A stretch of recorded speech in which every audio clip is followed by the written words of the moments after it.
पवित्रता हमारी, ज्ञान का आधार यही सबको ही है प्यारी। ज्ञान का आधार यही सबको है ये प्यारी, परम पिता को पसंद है।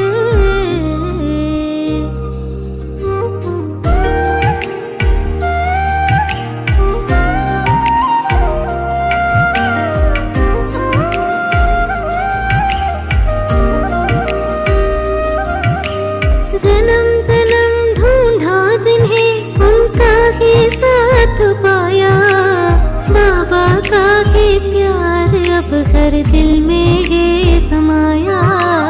बाबा का ही प्यार अब हर दिल में है समाया। प्यार की है निशानी न्योछावर हो जाना, प्यार में कमजोरियों की कुर्बानी देना। प्यार में कमजोरियों की कुर्बानी देना। बाबा हमको प्यारा है, प्यार की बलिहारी, परम पिता को पसंद है पवित्रता हमारी। ज्ञान का आधार यही सबको ही है प्यारी। ज्ञान का आधार यही सबको है प्यारी, परम पिता को पसंद है।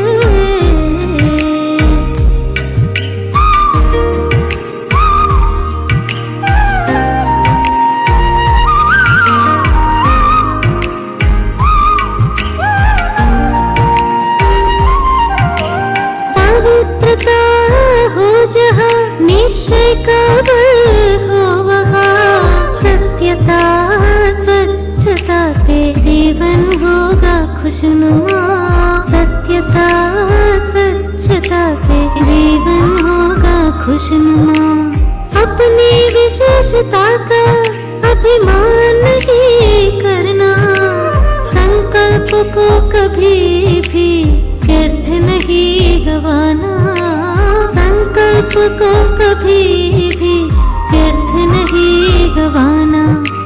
संकल्प हो ज्ञान स्वरूप शुद्ध श्रेष्ठाचारी। संकल्प हो ज्ञान स्वरूप शुद्ध श्रेष्ठाचारी। पवित्रता के बल से ही मिट जाए कमजोरी। पवित्रता के बल से ही मिट जाए कमजोरी, परम पिता को पसंद है पवित्रता हमारी। परम पिता को पसंद है पवित्रता हमारी। ज्ञान का आधार यही सबको ही है प्यारी। ज्ञान का आधार यही सबको है ये प्यारी, परम पिता को पसंद है।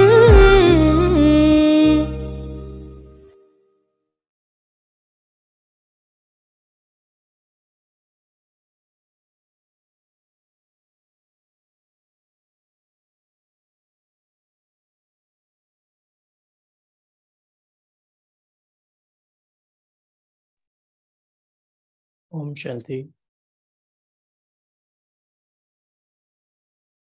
तो लास्ट वीक हमने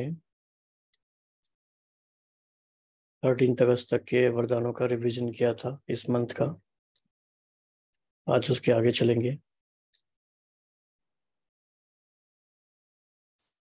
तो 14 अगस्त का,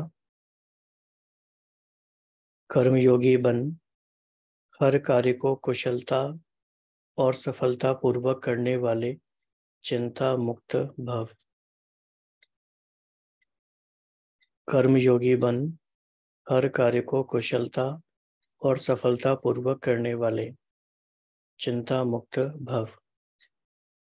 तो इस वरदान में 3 बातें हैं। कर्मयोगी बन के कार्य करना, कुशलता और सफलता पूर्वक, और चिंता मुक्त। इसका डिटेल देखते हैं। तो बाबा कह रहे हैं कि कई बच्चों को कमाने की, परिवार को पालने की चिंता रहती है, लेकिन चिंता वाला कभी कमाई में सफल नहीं हो सकता। चिंता को छोड़कर कर्मयोगी बन काम करो, तो जहाँ योग है वहाँ कोई भी कार्य कुशलता और सफलता पूर्वक संपन्न होगा। अगर चिंता से कमाया हुआ पैसा आएगा तो चिंता ही पैदा करेगा, और योग युक्त बन खुशी खुशी से कमाया हुआ पैसा खुशी दिलाएगा, क्योंकि जैसा बीज होगा वैसा ही फल निकलेगा। तो इसमें एक इम्पॉर्टेंट टर्म है कुशलता पूर्वक। बाकी सारे टर्म तो हम सुनते हैं बार बार, लेकिन इसका क्या मीनिंग है? कुशलता पूर्वक कार्य करने का मीनिंग क्या है?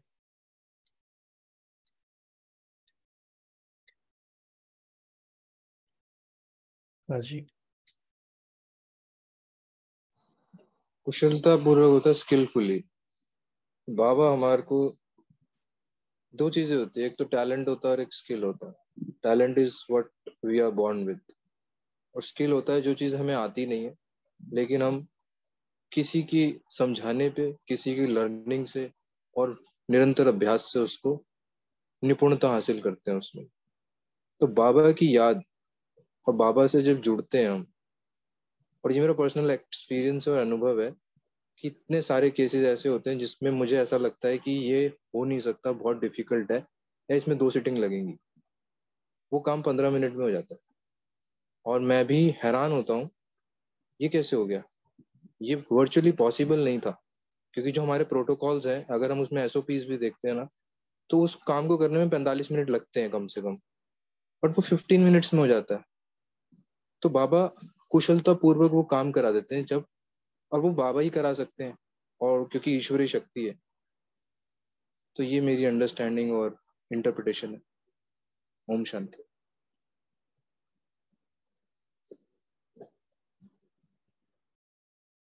ओके। सभी इस बात पे रिफ्लेक्ट करें कि आज की मुरली से, 7 नवंबर 95 की मुरली से ऐसी क्या बात है जो इस बात के साथ कनेक्ट हो रही है कि हर कार्य को कुशलता पूर्वक करना है, और कुशलता का क्या यहाँ पे और अलग डायमेंशन भी हो सकता है।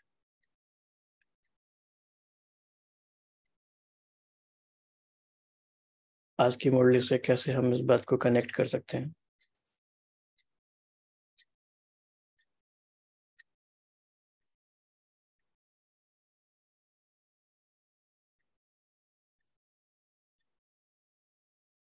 ओके, तो कुछ कुछ चैट बॉक्स में भी रिप्लाई है। एक्यूरेट, परफेक्ट, कुछ व्यर्थ ना हो, यस, यथोचित रूप से, ओके, कुशाग्र बुद्धि, ओके। और सोचिए,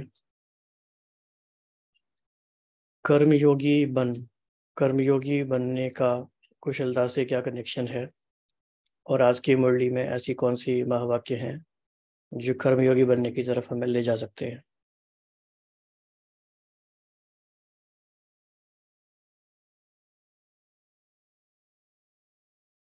ओके, स्नेह, गंभीरता,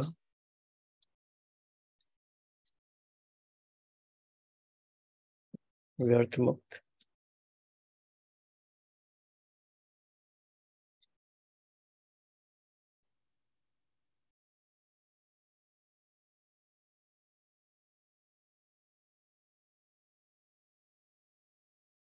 हाँ जी, तो इस बारे में और रिफ्लेक्शन करते रहिए आप कि आज की मुरली से कैसे ये सारी बातें कनेक्ट होती हैं। बाबा ने पूछा था कि कोई आपसे पूछे कि परमात्मा कहाँ रहते हैं, तो क्या कहना है आपको?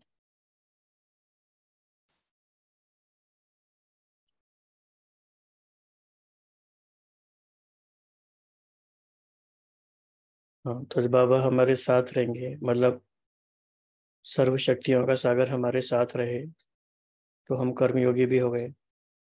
और जब इतनी पावर हमारे साथ रहेगी तो कुशलता तो आ ही जाएगी। मीन्स कम समय में और कम एनर्जी में वो कार्य और अच्छा भी हो सकता है, होगा ही।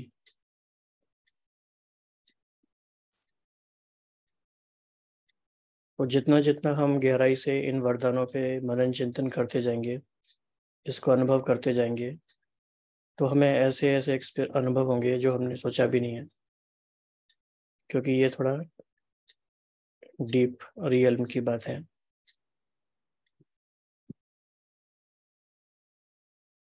ओके जी, नेक्स्ट। बाप के डायरेक्शन, प्रमाण, सेवा, समझ, हर कार्य करने वाले सदा अथक और बंधन मुक्त भव। बाप के डायरेक्शन, प्रमाण, सेवा, समझ, हर कार्य करने वाले अथक और बंधन मुक्त भव। अब इस वरदान का पिछले वरदान के साथ कनेक्शन भी है। देखते हैं बाबा ने क्या कहा। प्रवृत्ति को सेवा समझकर संभालो, बंधन समझकर नहीं।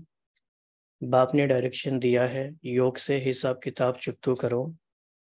यह तो मालूम है कि वह बंधन है, लेकिन घड़ी घड़ी कहने व सोचने से और भी कड़ा बंधन हो जाता है। और अंत घड़ी में अगर बंधन ही याद रहा तो गर्भ जेल में जाना पड़ेगा।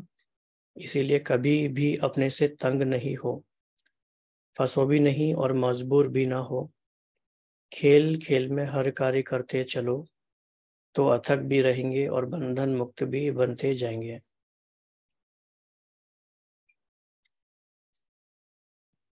तो बहुत सारी बातों को ये सॉल्व कर सकती है ये वरदान।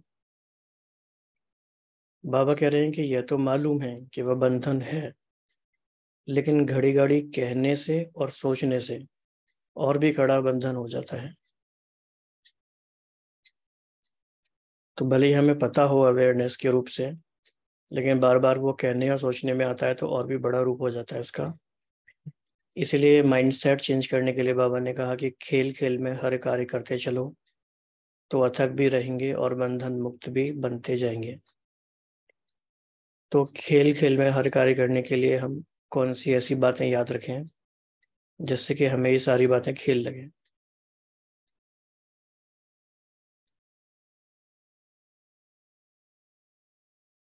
कैसे हमें सारी बात खेल लगेगी।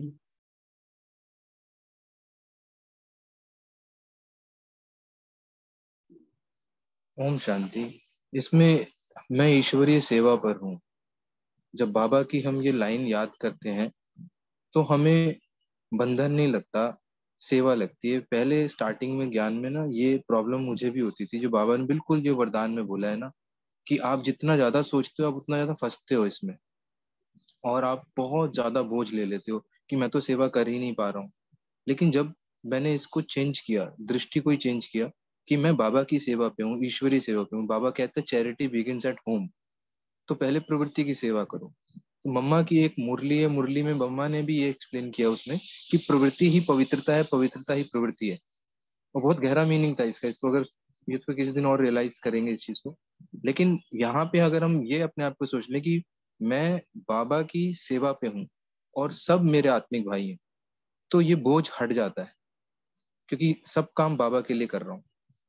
ओम शांति।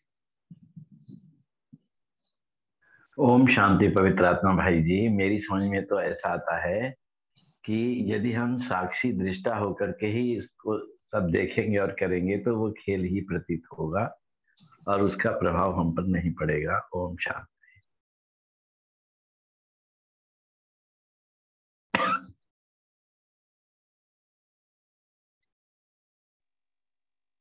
ओम शांति। भाई जी, मुझे तो ड्रामा का लगता है कि सब ड्रामा ड्रामा हमारी बड़ी माँ है, बाबा कहते हैं। तो ड्रामा समझ के अगर करेंगे तो साक्षी दृष्टा भी रहेंगे। ड्रामा समझ के करने से बहुत इजीली सब हो जाता है। जी,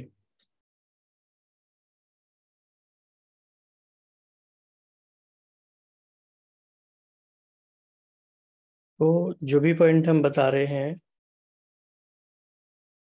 उससे हमें ये पता चलता है कि हम क्या स्ट्रैटेजी यूज करते हैं, हमारा क्या तरीका है उस पॉइंट को समझने का। सुपरफिशियल लेवल पे समझा है या गहराई से समझा है, सिर्फ बातों को उठाया है, या उसके पीछे जो डीप मीनिंग है उसको भी हमने समझा है या नहीं। तो आगे चलेंगे और देखते जाएंगे इसको।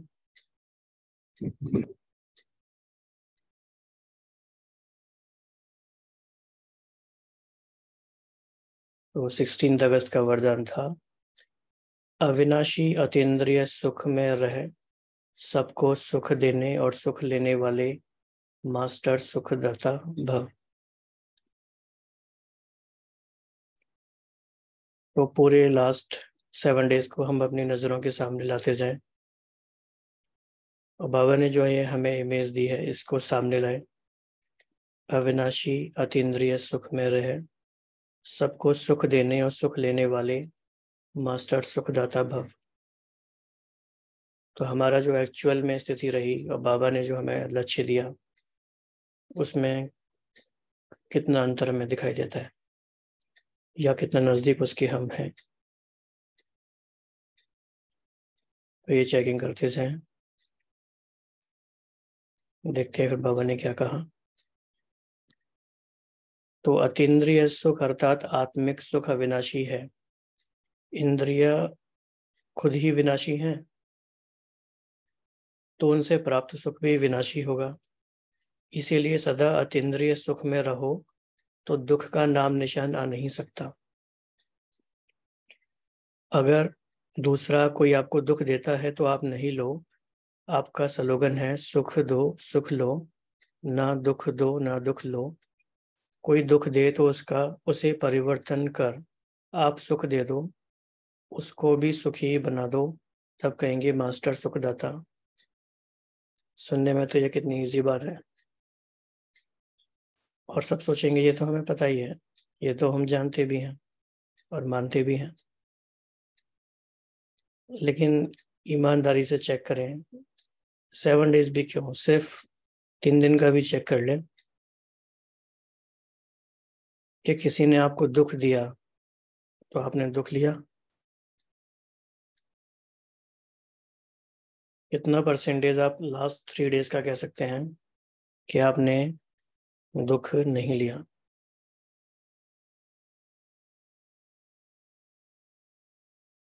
100% कह सकते हैं कि कोई किसी ने हमें दुख दिया और हमने लिया ही नहीं। देने की बात नहीं कर रहे, देंगे तो कोई भी नहीं, लेने की बात। ओके, 50%, 80%। क्योंकि बहुत सूक्ष्म है ये बात, हम रियलाइज भी नहीं करते कि हम क्या कह रहे हैं, बाबा क्या कह रहे हैं और हम क्या कर रहे हैं।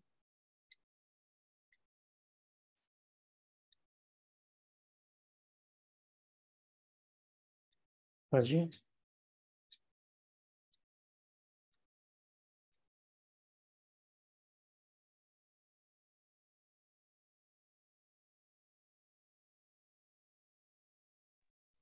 ओम शांति भाई जी, जहां तक दुख देना और सुख लेना और सुख देने की बात है, तो हम सुख तो लेते हैं मगर संकल्प जरूर चल जाता है एक बार। यह सच में थोड़ी सी गड़बड़ होती है। ओम शांति। ये बात गहराई से हमें समझना है कि दुख लेने का भी संस्कार जो हमारा है वो बहुत जन्मों जन्मों का है, और हम जस्टिफाई कर देते हैं इस बात को कि ये बात ऐसी थी, या इन्होंने ऐसे कहा, या इन्होंने ऐसे किया, इसीलिए हमें दुख हुआ है, हमारी कोई गलती नहीं थी। लेकिन वो हमारा ही पैटर्न है। जब तक हम ये कंप्लीटली एक्सेप्ट नहीं करेंगे, उससे हम फ्री नहीं हो सकते। तो बहुत ही ईमानदारी से लास्ट 3 डेज को भी देखें कि किसी की कोई भी बात भी थोड़ी सी भी बुरी लगी, किसी को हमने समझा कि हमारी मन की स्थिति के लिए जिम्मेदार है ये, तो उस समय हम ये भूल गए कि हमने दुख ले लिया। ये बहुत बड़ी अवेयरनेस भी है, बहुत बड़ी मास्टरी है, और बहुत बड़ी मुक्ति की बात भी है। हम फ्री हो जाएंगे इससे पूरी तरह से।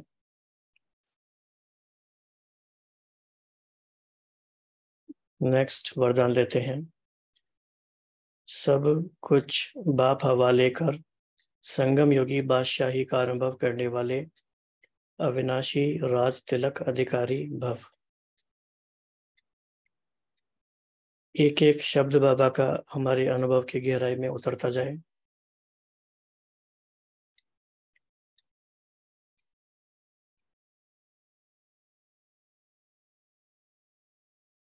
सब कुछ बाप हवाले कर संगम योगी बादशाही का अनुभव करने वाले अविनाशी राजतिलक अधिकारी भव। तो आजकल की बादशाही या तो धन दान करने से मिलती है या वोटों से मिलती है, लेकिन अब बच्चों को स्वयं बाप ने राजतिलक दे दिया। बेपरवाह बादशाह यह कितनी अच्छी स्थिति है। जब सब कुछ बाप के हवाले कर दिया तो परवाह किसको होगी? बाप को। लेकिन ऐसे नहीं कि थोड़ा थोड़ा कहीं अपनी अथॉरिटी या मनमत को छिपा कर रखा हो। अगर श्रीमत पर है तो बाप हवाले है। ऐसे सच्चे दिल से सब कुछ बाप हवाले करने वाले डबल लाइट अविनाशी राज तिलक के अधिकारी बनते हैं। तो पहली बात तो यही है कि बाप के हवाले करने का मीटिंग क्या है, कैसे बाप के हवाले करेंगे, क्या उसका प्रोसेस है।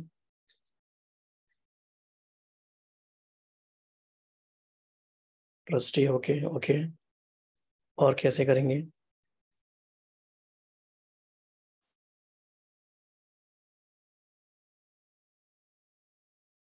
मेन बात तो यही है ना। ओके, करावनहार की स्मृति से, निमित्त भाव से।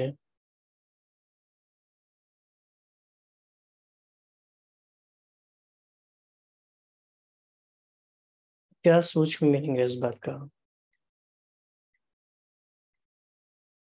ओके, दिल से बाबा के आगे रखकर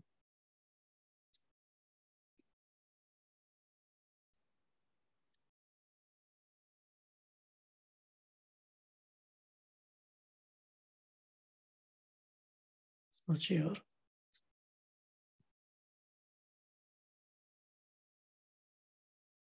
क्या सूक्ष्म, इसका अति सूक्ष्म मीनिंग क्या है?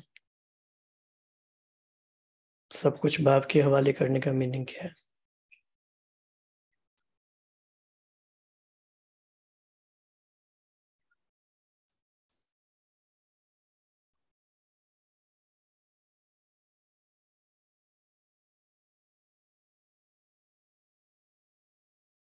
मान लीजिए कोई व्यक्ति किसी से कहे कि मैं आपके हवाले हूं, तो व्हाट डज दैट मीन?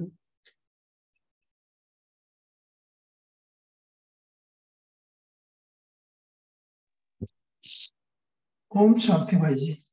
जो भी परिस्थितियां आ रही है वो बाबा को अर्पण कर दे और उसके ऊपर अपने संकल्प ज्यादा न छीने, तो बाबा परिस्थिति संभाल लेगा। बाबा बोलता है मैं बैठा हूँ, तुमको ज्यादा उसके ऊपर में विचार करने की आवश्यकता नहीं।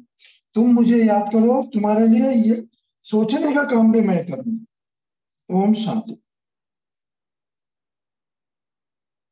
लेकिन इस बात में तो खतरा भी है कि हम कुछ करें ही ना, कुछ एक्शन डालें और हम कहें बाबा करेंगे।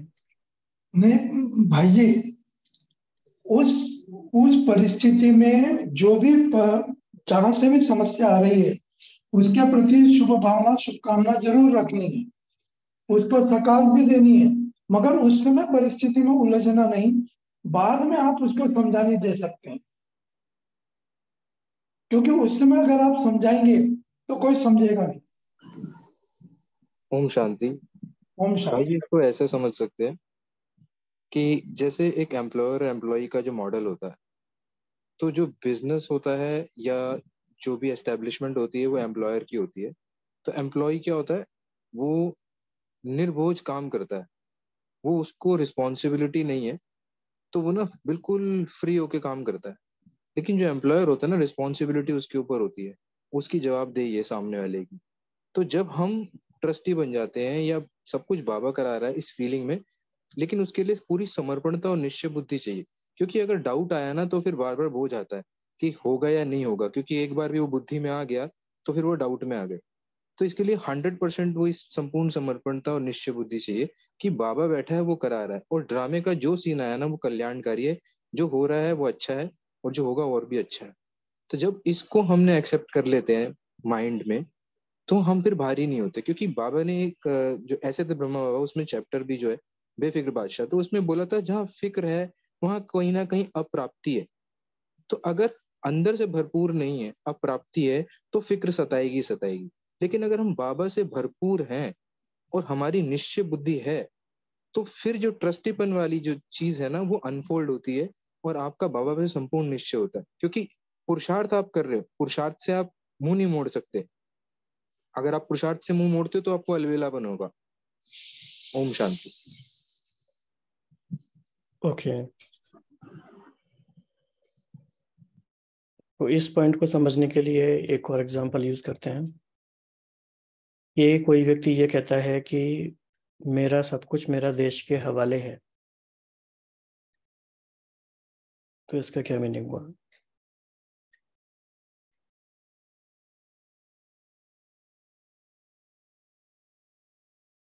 जैसे यहाँ पर बात हुई कि आपने सब कुछ बाप के हवाले कर दिया, तो हमारे मन में अलग अलग थॉट्स आ रहे हैं, और हमने सब कुछ देश के हवाले कर दिया, इसका मीनिंग क्या हुआ? ओम शांति भाई जी, कोई व्यक्ति अगर कहता है कि मैंने सब कुछ देश के हवाले कर दिया, तो इसका मतलब वो ये कहना चाहता है कि अगर मुझे इसके लिए, देश के लिए अपनी जान भी देनी पड़ी तो भी मैं दे दूंगा। अगेन फ्यूचर की बात हो गई, प्रेजेंट में क्या करेंगे वो? Okay, extreme love, priorities, country.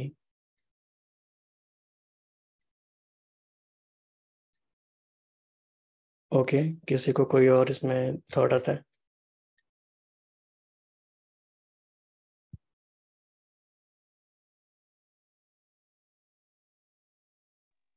इसमें यही थॉट आता है भाई जी, जो आपने लाइन बोली बहुत ही बढ़िया एकदम बात है ये, कि जब मैंने बोला कि मेरा सब कुछ मेरे देश के लिए, तो मैं प्रो कंट्री सब काम करूंगा। अगर मुझे लगता है कि मुझे कंट्री को अपने सपोर्ट करना है किसी भी तरीके से, तो जो जो मेरी विशेषता है या जो मेरे पास मेरे ट्रेजर्स हैं, खजाने हैं, जो असेट्स हैं, मैं अपनी कंट्री को दे दूंगा। जैसे एक टाइम पे टाटा ने किया था, जब इंडिया को जरूरत थी, उसने अपनी पूरी जो फर्म थी, वो टाटा जो मोटर्स है, उस वक्त 1 रुपए में दे दी थी। तो उसने अपनी कंट्री के लिए वो एक्सट्रीम प्यार, और बार बार रिपीट करता है इस चीज को। जैसे सूमो गाड़ी थी उसकी, उसने बोला कि कंट्री से बाहर नहीं देनी, तो उसने नहीं दी, प्रो कंट्री। तो जहां तक मैं ये समझता हूँ कि देश के हवाले सब कुछ कर दिया, मेरे रिसोर्सेस, मेरा तन मन धन, मेरा समय, मेरे संबंध, सब देश के हवाले। मुझे कैसे भी यूज करना है, जहां भी मेरी रिक्वायरमेंट है, मैं हमेशा अवेलेबल हूँ। जी, तो भाई साहब ने अच्छा बताया। इसी पॉइंट के हेल्प से हम समझते हैं, थोड़ा केयरफुली समझते हैं इस बात को, क्योंकि ज्ञान में बहुत सारी बातें ऐसी हैं जिनको हम ऐसे या वैसे कैसे भी समझ सकते हैं, और नहीं समझ पाते बहुत टाइम तक तो अलग तरीके से अप्लाई हो जाती है बात। सब कुछ बाप के हवाले है, मतलब कि करना तो अभी भी हमें ही है, सारा एक्शन सब कुछ अभी भी हमें ही करना है, लेकिन अब बाबा की श्रीमत के अकॉर्डिंग, उसके अलाइनमेंट में ही सब कुछ होगा। बाबा की जो पूरी श्रीमत है, बाबा की जो मत है, एक एक संकल्प उसी मर्यादा में उसके अकॉर्डिंग होगा। ये इसका मीनिंग हुआ कि बाप के हवाले हैं, ना कि ये कि अब हमें कुछ करना ही नहीं है, बाबा ही करेंगे जो करेंगे। बाबा करेंगे मतलब बाबा के लॉज के अकॉर्डिंग होगा वो। तो जब हम ऐसे करते हैं तो फिर उसमें बहुत शक्तियां बढ़ जाती हैं, राइट।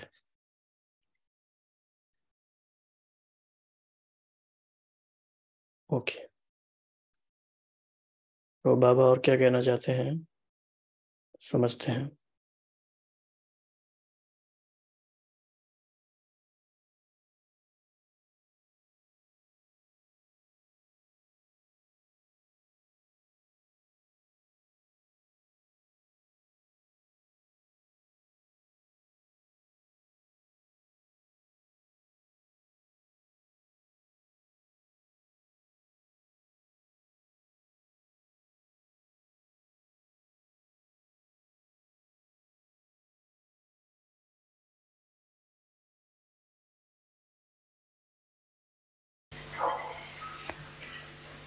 कोई भी पूछे।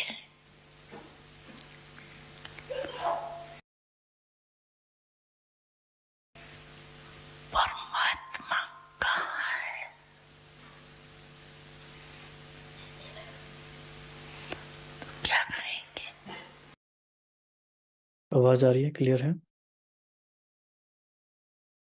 जी भाई जी।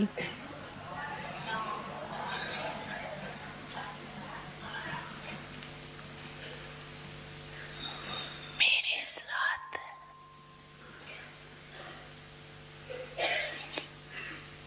पीछे वाले भी कहेंगे,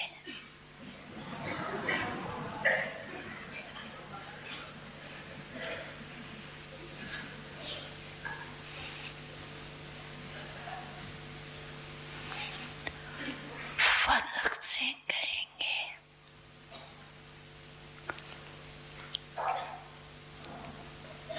कि अब तो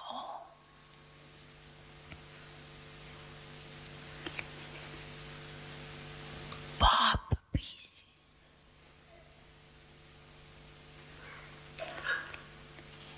मेरे बिना रह नहीं सकता।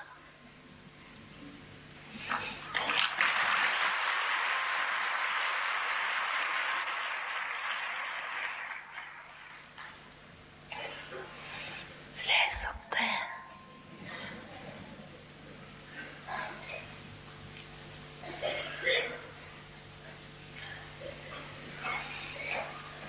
तो इतने समीप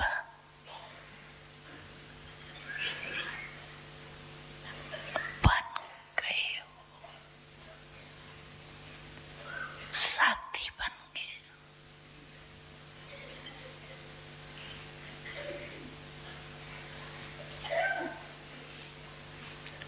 आप भी एक सेकंड भी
तो जब हम अव्यक्त बापदादा को सुनते हैं, देखते हैं, तो इस स्थिति में क्या फर्क आता है?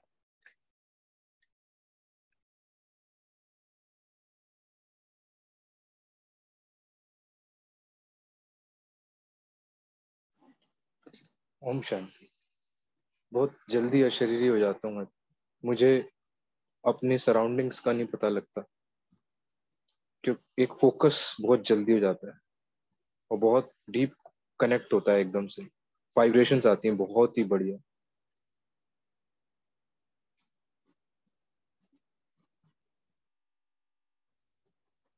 और कोई शेयर करना चाहेंगे? क्योंकि आप सबने ये मुरली सुबह सुनी होगी, लेकिन अभी जब बाबा से सुनते हैं तो क्या होता है?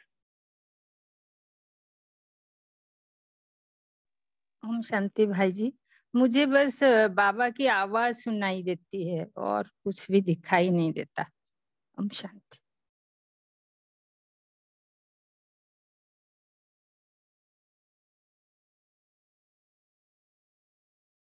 तो जितने थोड़े से भी महावाक्य हमने सुने वीडियो में, कौन सा ऐसा महावाक्य है जो आपकी मन बुद्धि में हमेशा के लिए समा गया?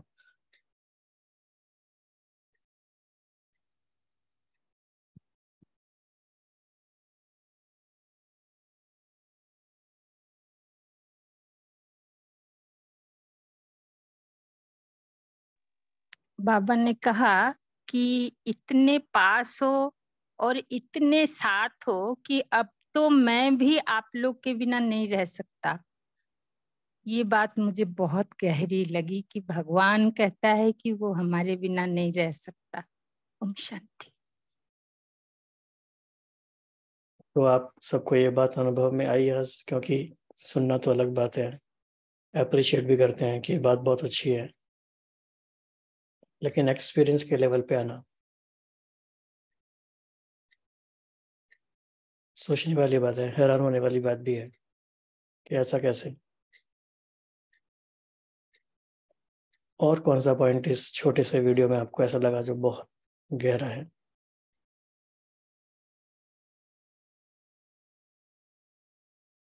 बाबा का क्या मैकेनिज्म है हमें बचाने का?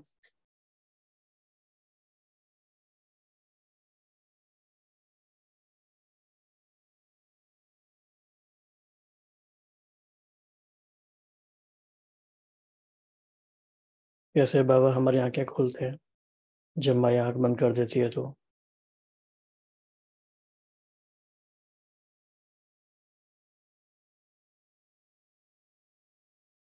और सुनते सुनते आप सभी कहाँ पहुंच गए थे?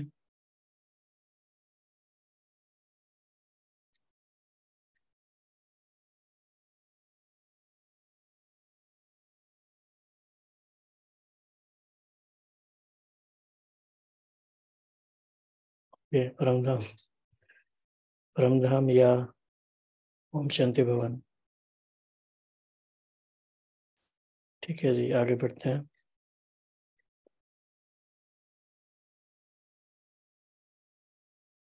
पहाड़ जैसी बात को भी एक बाबा शब्द की स्मृति द्वारा रोई बनाने वाले सहज योगी भव। ये ऐसा वरदान है कि हम सबके जीवन में कभी ना कभी ऐसी बात आ जाती है जब कुछ समझ में नहीं आता कि और क्या सॉल्यूशन निकलेगा, बल्कि ऐसा लगता है कि सॉल्यूशन तो शायद ही ना निकले।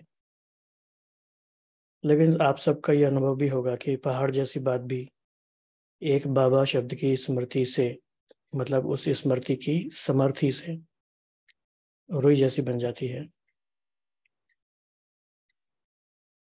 तो सहज योगी बनने के लिए एक शब्द याद रखो, मेरा बाबा। तो मेरा बाबा शब्द में क्या इंपॉर्टेंट है, मेरा या बाबा?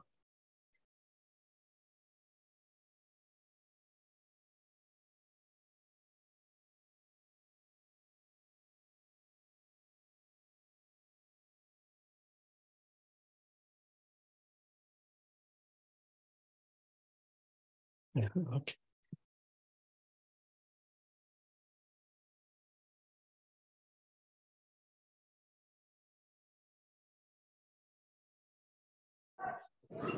मेरा शब्द भाई साहब, मेरा शब्द इम्पोर्टेंट। ओके।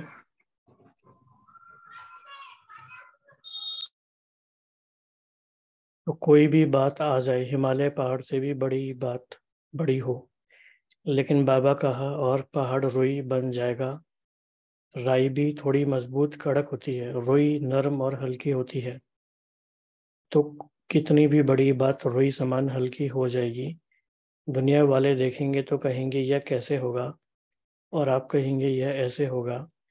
बाबा कहा और बुद्धि में टच होगा कि ऐसे करो। ये लाइन बहुत इंपॉर्टेंट है कि उसका प्रोसेस क्या है। बाबा कहा मतलब बाबा से कनेक्ट हुए, फिर बुद्धि में टच होगा कि ऐसे करो तो सहज हो जाएगा। यही सहज योगी जीवन है। इसमें भी बाबा ने कई मुरलियों में बताया है कि दिल से बाबा कहना और दिमाग से बाबा कहना। दिमाग से कहेंगे तो वो शायद टच नहीं होगा, लेकिन दिल से कहेंगे तो वो समर्थी भी आ जाएगी और फिर सब सहज हो जाएगा। तो आप सबको अपने जीवन में ये अनुभव होंगे बड़े बड़े।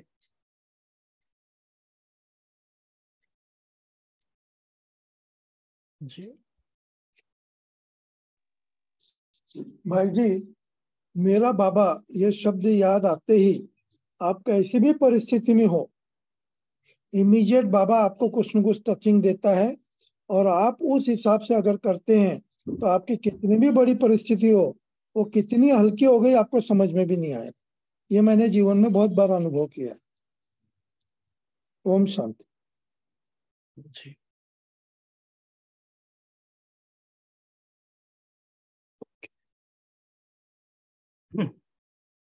हर एक को प्यार और शक्ति की पालना देने वाले प्यार के भंडार से भरपूर भव। तो आप में से किस किस को लगता है कि ये वरदान तो बहुत काम का है, बहुत काम आएगा। हर एक को प्यार और शक्ति की पालना देने वाले प्यार के भंडार से भरपूर भव।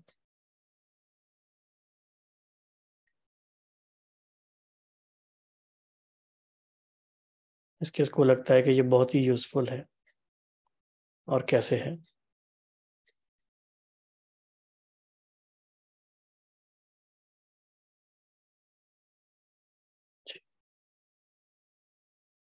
जी, इस पे आप अपना चिंतन शेयर कर सकते हैं कोई भी, कि कैसे आपने इस बात को समझा है। हर एक को प्यार और शक्ति की पालना देने वाले प्यार के भंडार से भरपूर भव। ओम शांति। भाई जी, आज के डेट में अगर हम देखें तो दुनिया में प्यार और शक्ति, ये दोनों ही चीज की बहुत कमी है। तो जब हम स्वयं में इसको भरपूर करेंगे तभी तो हम उनको दे पाएंगे। बाबा कहता है हम देवता बनने वाले हैं, हम देने वाले हैं, तो देना है हमें, लेकिन पहले स्वयं में भरेंगे तभी तो देंगे। ओम शांति। या फिर ऐसा है कि हम देते जाएंगे तो भरपूर हो जाएंगे।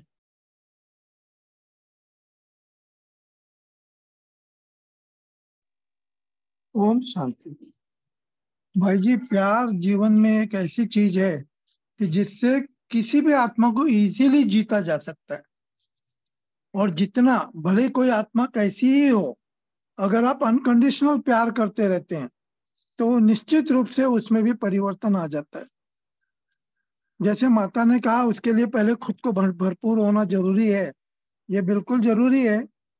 और जब हम ये भरपूर रहेंगे और हम अनकंडीशनली प्यार देते रहेंगे तो उनको शक्ति भी मिलेगी। ओम शांति।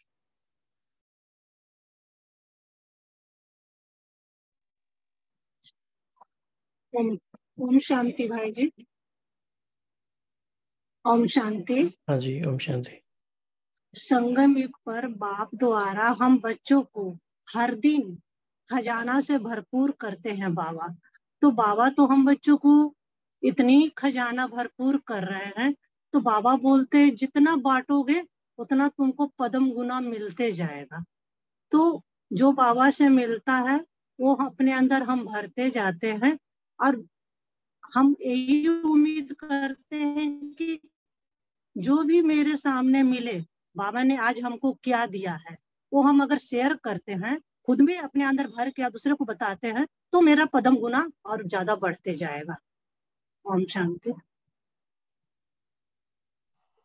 ओम शांति। जैसे प्यार देने के लिए ना लोग से घृणा और नफरत नहीं होनी चाहिए, और परोपकारी भाव भी होना चाहिए। परोपकारी भाव नहीं होगा तो दे नहीं पाते।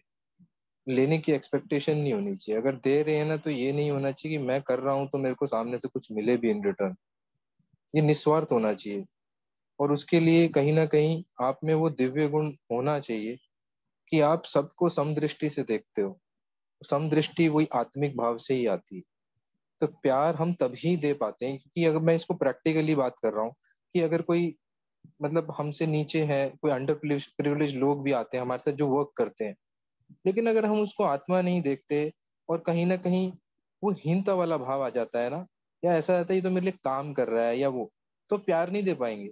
जब उसको आत्मिक देखता हूँ और उसको ये देखता हूँ, मैं एक्चुअल में क्या करता हूँ, मैं तो ये देखता हूँ ये मेरे बच्चे हैं, मैं इनका मतलब मैं निमित्त हूँ। तो मैं जब ये फीलिंग लाता हूँ ना, तो मुझे मेरे सब पूरा विश्व जैसे एक फैमिली है ना, तब मैं इस फीलिंग को महसूस कर पाता हूँ। क्योंकि अदरवाइज वैसे हो, अगर हम वैसे देखते हैं दूसरी निगाहों से, तो फिर आप नहीं प्यार दे पाते। तो मैं प्रैक्टिकली अनुभव बोल रहा हूँ। ओम शांति। जी बहुत ही अच्छा।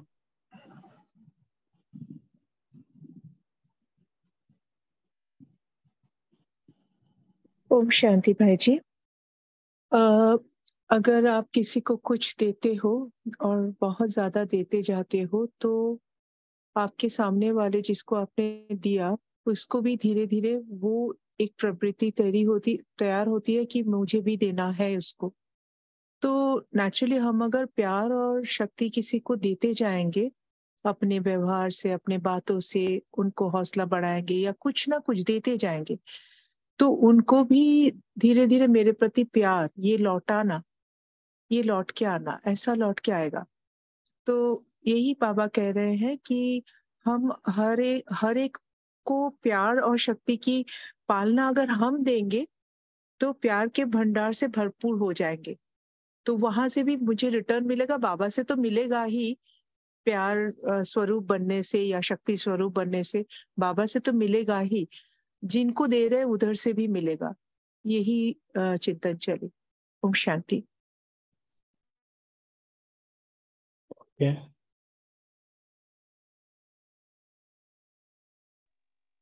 ओम शांति भाई जी।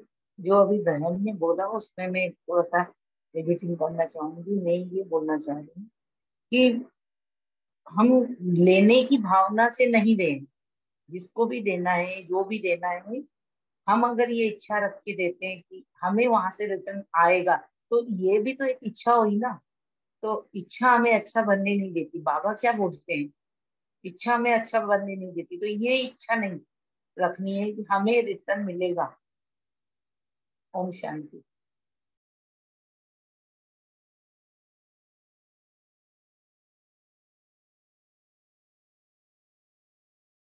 जी ये अच्छा पॉइंट था, अच्छा पॉइंट आपने उठाया। तो ठीक है, चेकिंग करते रहेंगे बाबा आगे क्या कहते हैं। रूहानी गुलाब बन। अच्छा, इसका हमने डिटेल नहीं देखा है ना अभी। जो बच्चे जितना सभी को बाप का प्यार बांटते हैं, उतना और प्यार का भंडार भरपूर होता जाता है। जैसे हर समय प्यार की बरसात हो रही है, ऐसे अनुभव होता है। एक कदम में प्यार दो और बार बार प्यार लो। इस समय सबको प्यार और शक्ति चाहिए, तो किसको बाप द्वारा प्यार दिलाओ, किसी को शक्ति, जिससे उनका उमंग उत्साह सदा बना रहे। यही विशेष आत्माओं की विशेष सेवा है। ये सूक्ष्म प्रोसेस है। ये कई बार इतना जरूरी नहीं है कि बाहर से दिखे कि कैसे हम बाप का प्यार या शक्ति दिला रहे हैं। बहुत अलग अलग तरीके से आगे बढ़ा सकते हैं आत्माओं को। तो इसमें अंडरलाइन करने की बात यह है कि बाप का प्यार, न कि हमारा प्यार। और प्यार जो मिलेगा रिटर्न में वो आत्माओं से नहीं, वो बाप से ही मिलेगा। और ये बहुत इंपॉर्टेंट लाइन है कि जैसे हर समय प्यार की बरसात हो रही है ऐसे अनुभव होता है।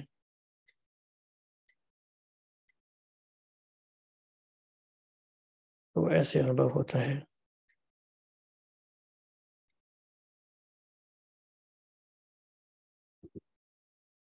तो ये जो बाबा बताते हैं वरदान में बातें, ये बिल्कुल एक ऐसे यूनिवर्सल लॉ की तरह है जो काम करता है ऑब्जेक्टिवली। उसका प्रोसेस फॉलो करेंगे तो वो चीज़ होती ही होती है।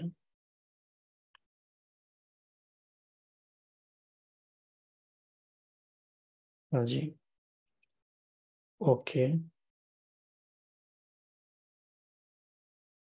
नेक्स्ट वरदान, रूहानी गुलाबन चारों ओर रूहानियत की खुशबू फैलाने वाले आकर्षण मूर्त भव। रूहानी गुलाबन चारों ओर रूहानियत की खुशबू फैलाने वाले आकर्षण मूर्त भव। सदा स्मृति रहे कि हम भगवान के बगीचे के रूहानी गुलाब हैं। रूहानी गुलाब अर्थात कभी भी रूहानियत से दूर होने वाले नहीं। जैसे फूलों में खुशबू समाई हुई होती है, ऐसे आप सब में रूहानियत की खुशबू ऐसी समाई हुई हो जो ऑटोमेटिक चारों ओर फैलती रहे और सबको अपनी ओर आकर्षित करती रहे। अभी आप ऐसे खुशबूदार व आकर्षण मूर्त बनते हो, तब आपके यादगार मंदिर में भी अगरबत्ती आदि से खुशबू करते हैं। तो इसमें एक इम्पॉर्टेंट वर्ड है कि जो ऑटोमेटिक चारों ओर फैलती रहे। तो ये ऑटोमेटिक कैसे होता है?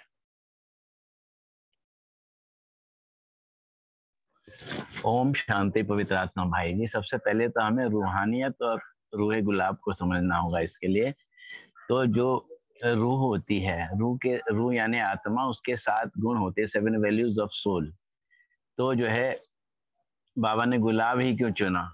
गुलाब इसलिए चुना कि गुल कहते हैं पानी को, गुल कहते हैं फूल को, और आब कहते हैं पानी को। यहाँ पानी का मतलब हम खुशबू से लेंगे, और रूह की यानी आत्मा की खुशबू क्या है? आत्मा के 7 गुण हैं, वो हमें फैलानी है। तो ये रूहानियत यानी 7 गुणों की खुशबू जब फैलेगी तो ऐसा होगा ही ऑटोमेटिकली, क्योंकि वो सागर है और हम स्वरूप हैं किसके? रूहानियत के, समझ लीजिए। ओम शांति जी। और कोई बताना चाहेंगे कि ये ऑटोमेटिक कैसे होगा? ओम शांति भाई जी। भाई जी ने जो कहा उसके कंटिन्यूएशन में और आगे बोल रहा हूँ मैं कि जैसे गुलाब की एक विशेषता होती है कि बदबू वाली खाद होती है और वो बदबू को भी परिवर्तन करके उसकी खुशबू फैलाता है सब तरफ।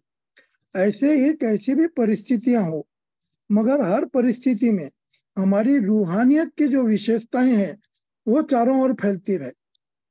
ये एक बाबा का कहने का भाव है। ओम शांति। ओम शांति भाई जी। यहाँ पर बाबा का कहने का भाव ये है कि जैसे जिन संस्कारों में हम कलयुगी संसार में रहते हुए आदी हो गए, कि जैसे जो परिस्थिति आती है और हमें गुस्सा करना नहीं पड़ता है, ऑटोमेटिकली वो संस्कार हमारे में मर्ज हो जाते हैं। तो अगर हम अपने आप को आत्मिक स्थिति में जितना ज्यादा से ज्यादा रखेंगे, तो हमारे जो आत्मा के गुण हैं जब वो नेचुरल बन जाएंगे, तो वो रूहानियत भी जो है हमारी ऑटोमेटिकली जो है वो वर्क करेगी। तो यहाँ पर मुझे आत्मा को यही संकल्प चला कि शायद बाबा यही कहना चाहते। ओम शांति। जी बिल्कुल। ओम शांति। इस पॉइंट का हम एक लाइव एग्जांपल लेते हैं। शिवानी दीदी जहाँ जाते हैं ना, तो वो कुछ बोलेंगे भी नहीं, वो खड़े होंगे ना, तो जो आसपास वाले ऑब्जर्वर्स भी है ना, उनको भी वो उनकी जो एटीट्यूड है ना और वृत्ति जो है और उनकी जो पॉजिटिव ऑरा है वो रिफ्लेक्ट होता है उन सब पे, उनको एक खुशी महसूस होती है। बाबा इसी रूहानी खुशबू की बात करें जो ऑटोमेटिकली फैल रही है, वो तभी ही होती है जब हम पूरी तरीके से पवित्र क्लीन हमारी मनसा होती है। हमारे मन में दूसरों को सिर्फ देने का ही भाव होता है, हम कुछ मांगते नहीं है। और अगर इसको एक लौकिक एग्जाम्पल से भी समझे, से रूह आप गुलाब की बात होती है, तो गुलाब की एक और क्वालिटी होती है, it gives its fragrance to even that hand which who crushes it. मतलब उस हाथ को भी जो कुचल देता है ना, उसको भी अपनी खुशबू ही दे के जाता है वो, उसको भी बदबू या कांटे नहीं देता। तो ऐसे रूहानी गुलाब की बात करते हैं बाबा, कि हमारी ऑटोमेटिकली हमारी वृत्ति ही ऐसी हो कि हम जहां से निकले, जहां भी जाएं, जहां भी खड़े हों, तो हमारे पास से लोगों को सिर्फ खुशी ही मिले, रूहानियत ही मिले। ओम शांति। ये बिल्कुल, मतलब कि वो स्वरूप भी बन गया है और आइडेंटिटी ही वो है।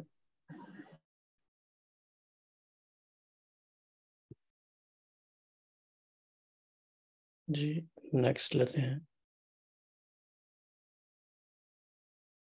तो फूल की बात हो रही है, तो ये वरदान भी ऐसा ही है। मन को अमन व दमन करने के बजाय सुमन बनाने वाले दूरादेशी भव। मन को अमन व दमन करने के बजाय सुमन बनाने वाले दूरादेशी भव। तो देखते हैं बाबा ने क्या कहा। तो भक्ति में भक्त लोग कितनी मेहनत करते हैं, प्राणायाम चढ़ाते हैं, मन को अमन करते हैं। आप अपने मन को सिर्फ एक बाप की तरफ लगा दिया, आप सबने बिजी कर दिया, बस मन को दमन नहीं किया, सुमन बना लिया। अभी आपका मन श्रेष्ठ संकल्प करता है, इसीलिए सुमन है। मन का भटकना बंद हो गया, ठिकाना मिल गया, आदि मध्य अंत तीनों कालों को जान गए, तो दूरादेशी विशाल बुद्धि बन गए, इसीलिए मेहनत से छूट गए।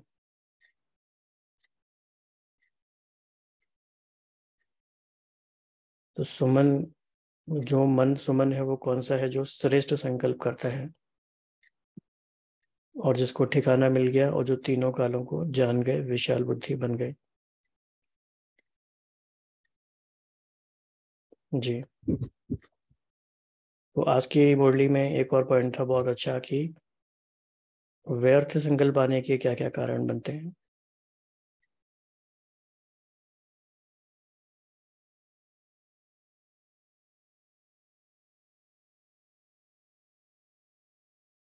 जी,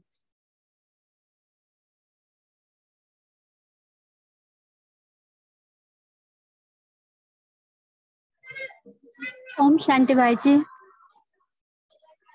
जी, व्यर्थ आने के दो ही कारण हैं, अभिमान और अपमान। बाबा कहते कि जब हम कुछ अच्छा बखान करते हैं किसी बात का, तो उसमें हमारा अभिमान आता है, और अगर कुछ बुरा करते हैं तो उसमें दूसरे की अपमान आता है।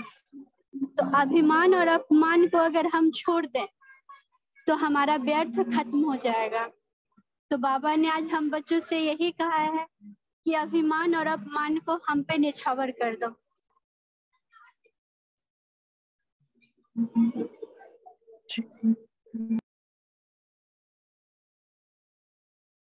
जी, और कोई शेयर करना चाहेंगे इसमें व्यर्थ आने का क्या क्या कारण बनता है, और इन दोनों बातों के अलावा, या ये दोनों बातें?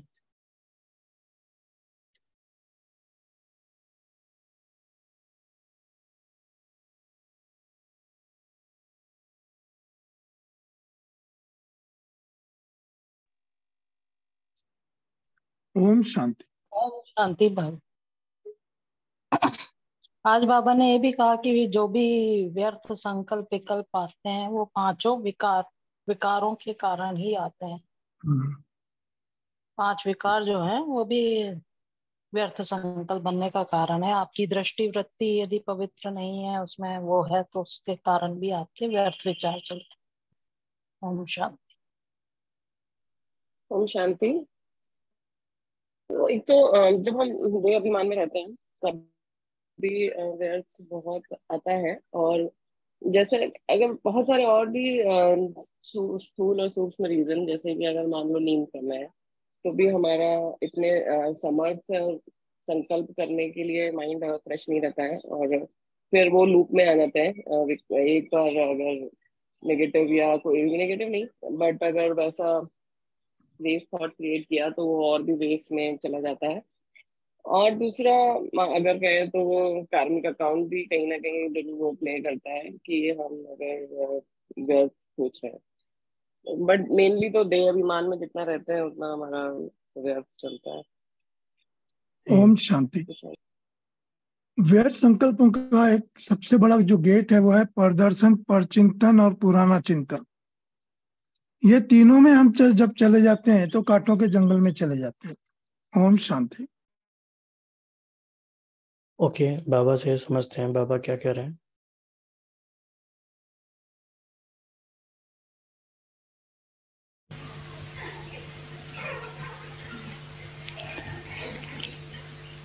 अभी तक पांच विकारों के व्यर्थ संकल्प मेजॉरिटी के चलते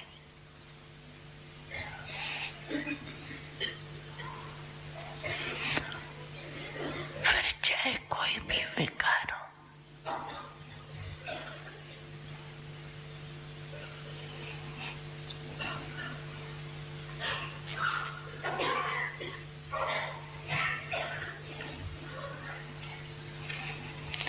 ये क्यों, ये क्या,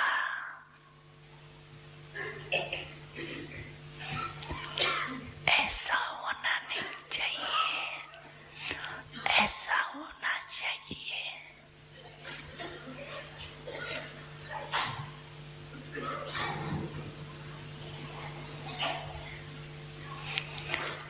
या कॉमन बात बाप दादा सुनाते हैं कि ज्ञानी आत्माओं में वाह तो गुण का, अपने गुण का, अपनी विशेषता का अपमान आता है, या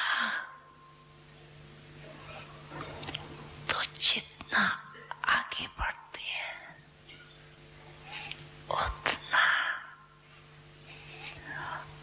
अपनी किसी भी बात में कमी को देख करके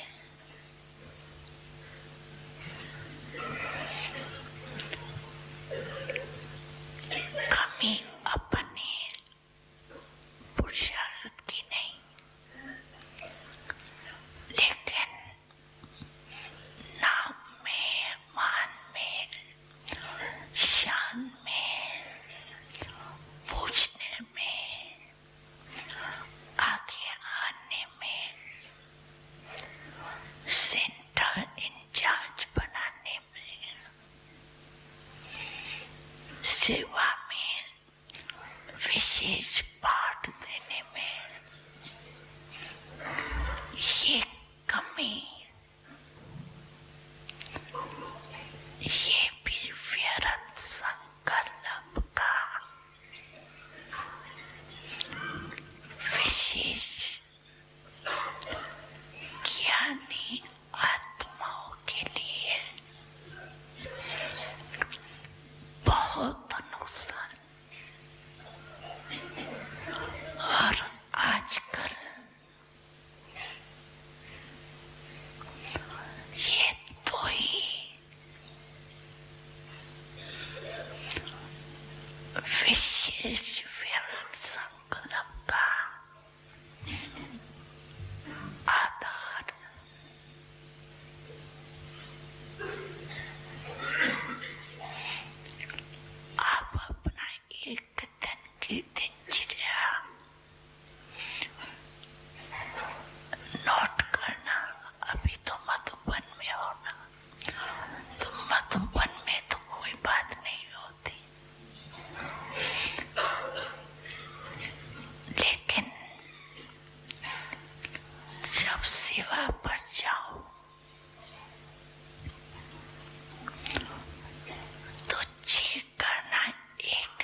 ऑल राइट, तो ये हमने सुना। वो आप सबने ये महसूस किया होगा, अगर आप साथ साथ में चेकिंग कर रहे हैं, तो ये जितने भी बातें व्यर्थ संकल्पों की आई, उनको हम इन दोनों कैटेगरीज में डिवाइड कर सकते हैं, राइट। फिर भी हम और गहराई में जाके चेकिंग कर सकते हैं, क्योंकि अगर कोई डॉक्टर हर बात में ये कहे कि तुम्हारी बीमारी इसलिए आई क्योंकि तुम्हारी इम्यूनिटी वीक है, तो बात नहीं बनेगी, और गहराई में जाना पड़ेगा। तो बाबा ने भी हमें बहुत गहराई से बहुत बातें बताई हैं, उन सारी बातों को हम अपने चिंतन में लाके उसको समझ सकते हैं कि ऐसा क्यों हो रहा है, ताकि उसको हम दूर भी कर सकें, राइट। तो आज तीसरा रविवार भी है मास का, तो आज योग के प्रयोग का सत्र भी विशेष रूप से होगा। उसके लिए भी हम अपने आप को तैयार करेंगे। मीनवाइल आज की मुरली से कोई और पॉइंट शेयर करना चाहते हैं, एक दो पावरफुल, तो आप कर सकते हैं।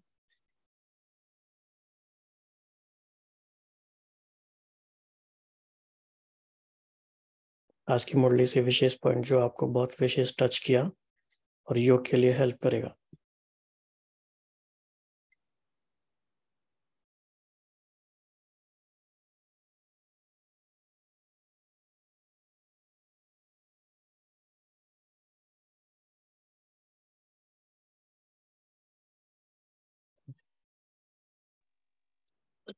ओम शांति।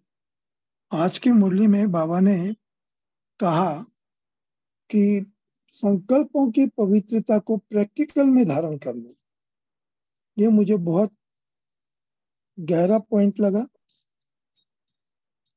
और इसी के ऊपर पूरा वर्क करना है, यही हमारी स्थिति का आधार होगा।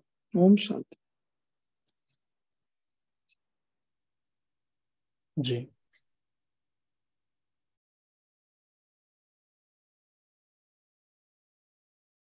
ठीक है, अभी हम सब मिलके योग करते हैं।